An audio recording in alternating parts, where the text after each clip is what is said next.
Maayong adlaw ka natong tanan mga kaigsunan. Usa ka pari nga nag-ingon nga ilang giangkon nga sila kuno ang patukuranan nga iglesia sa kamatuoran. Ug dili lang ang Biblia mao ang basihan sa kamatuoran. Ug pwede day mga kaigsunan nga ang usa ka iglesia nga mahimo siyang patakuranan sa kamatuoran nga ang iyang gisulti mosikwahay uban sa balang kasulatan. Ako mga kaigalaan, moagri ko sa giingon sa usa ka pari nga si Pari Darwin Gitgano nga ang iglesia haligi o panalipod sa lain nga termino sa kamatuoran. Ingon pa sa 1 Timothy chapter 3 verse 15. Pero ang claim kay galaan nga dili ang Biblia mao ang basihan sa kamatuoran kundi apil ang iglesia. Ang pangutana, kinsa man day naghatag sa kamatuoran ngadto sa iglesia? Mao na ang pangutana ug atong tan-awon ang iyahang pahayag ug atong ikumpara ang mga bersikulo sa balaang kasulatan nga magpalig-on sa atong pagtulunan. Inig tayo sa kanyang iglesia. Alam nyo, nag-quote kayo sa Biblia, pero ang totoo, hindi ang Biblia ang sinunod ninyo. Yung private interpretation ninyo. Ang sinunod ninyo. Ginamit niyo lang yung salita ng Diyos. Si Satanas, mga kapatid, gumamit din ng salita ng Diyos. No? Ano ang intensyon ni Satanas? To destroy the Messiah. To destroy the true church. Natatag ng ating Panginoong Hesukristo, mga kapatid. The pillar na foundation of truth is the church, not the Bible alone. Not the Bible, but the church. Anong nangyari sa inyo ngayon? Meron kayong mga Biblia. Nagkaisa ba kayo? Kaya nga, we grounded on the magisterium. Sino ang makapagbigay ng proper understanding sa Biblia? Hindi bawat isa natin, kundi ang magisterium, the teaching authority of the church, because the church is the pillar and foundation of truth. Babasahin ko ng buo. 1 Timothy chapter 3 verse 15. Upang kung hindi man ako makarating agad, ay malalaman mo kung ano ang dapat na maging ugali ng mga tao sa sambayanan ng Diyos na buhay, sa iglesia na haligi at saligan ng katotohanan. Ano? Sino yung haligi at saligan ng katotohanan? Ang iglesia. Asa man day nagikan ang kamatuoran mga kaigsunan? Ang balaang kasulatan, klaro kayo ug uyon ta nga ang iglesia maoy gigamit sa Ginoo nga diha niya ibutang ang kamatuoran.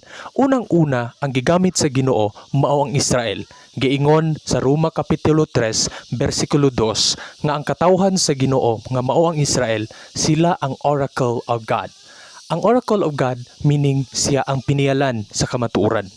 Okay? Nganong siya man ang pialan sa kamatuoran makaigalaan. So asa gikan ang kamatuoran? Meaning, ang iglesia wala siya nagsulti sa iyang kaugalingon, kundili pulong gikan sa Ginoo. Ang iglesia nga gisgutan, nga unang-una nga iglesia, dili ang Romano Katoliko, kundili ang Israel. Kay gani, ang gisgutan diri sumala sa Buhat, Kapitulo 7, versikulo 38, nga nag-ingon diha mga kaigsuunan, nga ang iglesia sa kamingawan, nga ang anghel nakigsulti kanila ngadto sa Mount Sinai. Mga higala og klaro kaayo nga sa balaang kasulatan nagsulti ng daan nga ni kanato nga ang iglesia nga gisgutan diri mao ang Israel og dili ang Romano Katoliko. So ang claim nga ang 1 Timothy chapter 3 verse 15 dili siya magpasibo tungod kay ang unang-una nga iglesia nga gigamit nga nahimong tinugyanan sa pulong sa Ginoo mao man ang Israel sa Roma 3:2. So karon mga kaigsuunan, asa man day gikan ang kaalam o ang kahibalo nga gikan nga gibutang ngadto sa iyahang katawhan. No? Kanang giingon sa 2 Timothy 3:16 nga all scripture is given. So meaning kinsay gihatagan ang katawhan sa Ginoo, nganong gihatag ang tanan nga kasulatan para sa pagbadlong, pagtudlo ug pagmatuto. Dili pwede nga ang kahibalo gikan sa church alone, kundi gikan gyud na siya sa Dios ug gihatag ngadto sa iyahang katawhan. So kinsa man gyud ang gigikanan sa kamatuoran. Ingon pa sa balaang kasulatan diri sa 1 Corinthians chapter 1 verse 30, nagsulti diri makigilaan nga gihimo si Jesus Christ sa iyang amahan nga mahimo natong kaalam. So meaning dili maangkon sa iglesia nga naa say kaugalingon kundi gikan gihatag kang Kristo. No? Kanang giingon sa Hebrews chapter 1:1 and 2.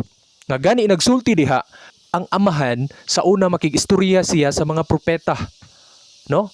Timan ima kay galan makigistorya siya sa mga propeta, meaning ang mga propeta nga mao ang iglesia sa Ginoo ug ang mga Israelita nga dili pod mga propeta, dili sila magsulti og buot-buot sa ilang kaugalingon. Ang Dios, no, makigsulti siya sa iyang katawhan pinaagi sa iyang anak nga mao si Jesus Christ. So, timan niha gikan sa amahan ngadto sa anak ug ngadto sa iyang iglesia. So ang iglesia wala say kaugalingon nga kamatuoran kundi gikan sa Dios ngadto sa iyang anak ug ngani padulong kanato. Mga higala mohapit pa pod usahay, no, ipaagi pa siya sa mga angel ay din moabot kanato. Mga higalag igsuon, klaro og tataw, no, kay ang balaang kasulatan nagsulti man, for the prophecy is not came from the old time by the will of men, but the holy men speak, no, move by the Holy Spirit of God. Sa 2 Peter 1:21 ang mga kaigsunan, og kining propesya walay private interpretation. Kay ngano man sumala sa verse 20 sa 2 Peter 1:21, dili pwede, no, nga adunay private interpretation. Let the scriptures, no, base sa panghitabo nga ma-fulfill kung kini siya nagisgot og propesya, matuman kini pinaagi sa mga panghitabo. So mga higalag igsoon, dili pwede ang kunon nga ang iglesia nga gisgutan diri unang-una dili ang Roman Catholic Church. Tungod kay ang first nga oracle o tinugyanan sa kamatuuran sa pulong sa Dios ang mga Israelita, mga kaigsunan. Og ang iglesia nga pulong wala na siya nag-refer og pangalan sa sikta kundi mga katawhan na. So palihog lang kog lantaw sa atong video sa identity nga mailhan nato kung unsa ang church, mga kaigsunan, og dili pinaagi sa pangalan sa imong sekta o kanus ka natukod kay kitang tanan pwede tang mo claim nga kita gitukod sa Ginoo. Dili pa unahay kay nganuman ang Roman Catholic kung ibutang nato 33 AD sila gitukod pananglitan, ang konra na kay patay naman si Kristo ana nga panahon. Ang Israelita pod pinakauna, layo pa kaayo ang Romano Katoliko, nag-exist na ang Israelita. So ang Israelita nawala sila, wala na as a whole kay naamay ng dawat gihapon, daghan man ang nidawat sa kaluwasan, pero as a whole dili na sila ang oracle of God. So niabot nganhi kanato mao nang kanang giingon ba sa balaang kasulatan sa Roma 11:11, sa dihang nahulog sila sa kaluwasan ang mga Israelita, kita makaigsunan niabot ang kaluwasan pod sa ato ang mga Hintil. So kana ang ato ang basihan, ang pulong sa Ginoo.